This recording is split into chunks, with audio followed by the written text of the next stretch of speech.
we have updates on our greenhouse. Hey traditionalists, welcome back to the homestead. My name is Sarah from Living Traditions Homestead, and this summer we made an investment in our homestead and we bought the frame and a kit for a greenhouse. And it took us a long time to get started, and then in the fall we had some friends come and help us put up the frame part, but we still have a lot of work to get done, but we are making progress and we are so excited. There has been a break in the cold weather, and so Kevin and I have been hurrying around making progress on the greenhouse, and we're really excited to show you everything that we have gotten done. Before we can get all the plastic on top of the greenhouse, there are a few key things that we needed to accomplish. Now, where we have put up the greenhouse is just on grass. So to prevent grass from continuing to grow in there, and so we don't have to mow the lawn in the greenhouse, we put down a layer of black plastic and we put several inches of mulch or wood chips on top of it. Not only will that keep out the grass and keep out the weeds, but as we're watering the plants, the moisture that we've watered that fall down will be retained in those wood chips and will keep the humidity level up, which is going to create a perfect atmosphere for growing seedlings and our garden plant starts in the greenhouse. After we got that accomplished, then we were able to work on the sidewalls. See, we used the tractor to bring in all of the wood chips, and if we would have put the sidewalls up first, it would have prevented us from using the tractor, and then we would have had to use a wheelbarrow back and forth 100 times, and so that's why we did it in that order. So we put both end walls up.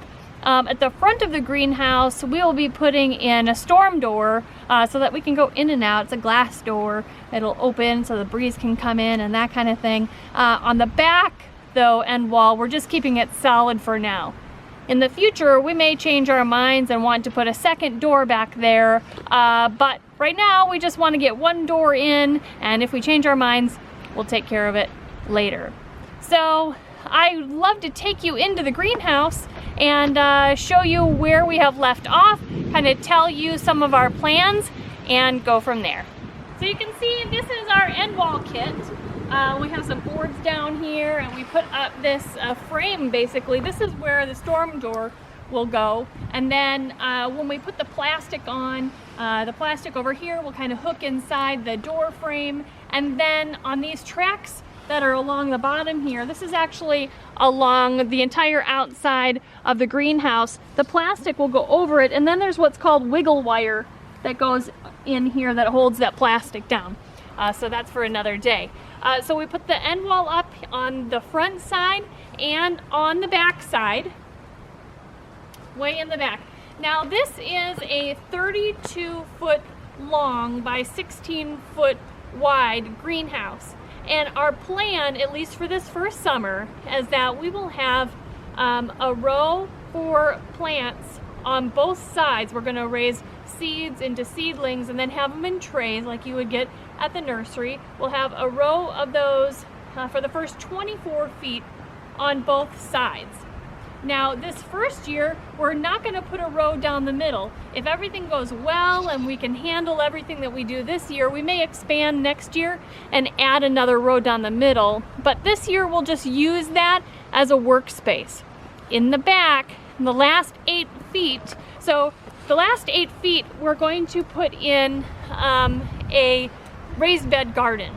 We're going to have a 3-foot raised bed garden, 3 foot by 16 feet. So it'll run the entire width of it back here. We're planning for 8 feet of space just so that we have enough space to move around. We have some things to store back here. But by putting a raised bed garden in the back here, we will be able to start some early spring items sooner than hopefully everybody else at the farmer's market. We can put lettuce, spinach, radishes, green onions, those kinds of things we're going to put back here for this spring. And then after the farmer's market season in the fall, this will allow us to continue growing some other plants, cold weather plants, far into the winter. So that's awesome. So this project is about, I would say, 70% completed. The last thing we need to do is put up all of the plastic, but it has been so windy the last couple of days. In fact, today we're supposed to have 40-mile-an-hour winds. So hopefully you're not hearing too much of that in our video. But so we need to wait for a day that's going to be calm, so that when we're putting up the plastic, we don't like blow away like a kite. So hopefully within the next week or two, we'll be able to finish this entire project. We'll be so excited to reveal the end result to you, and then we get started planting seeds for the spring and grow them and plant them in the garden and sell them at the farmer's market. Can you tell I'm excited? I love it. So that's the update that we have for you. I'm so glad that you stopped by to see what we have going on here. Oh, and I have an announcement. We have created our Traditionalists Facebook group. So if you go onto Facebook and you search Traditionalists with Living Traditions Homestead, our group will pop up, and I'd love for you to join. We're all just figuring out how to live a more traditional life in this crazy modern world, and I am so glad that you have decided to join us in that adventure. You guys, if this is your first time here, make sure that you press the subscribe button below so that you can know everything that we have going on. We have some really exciting plans coming up. Don't forget to check out our Amazon shop and our Etsy store. And until next time, you guys, thanks so much for stopping by the homestead. Take care, and God bless.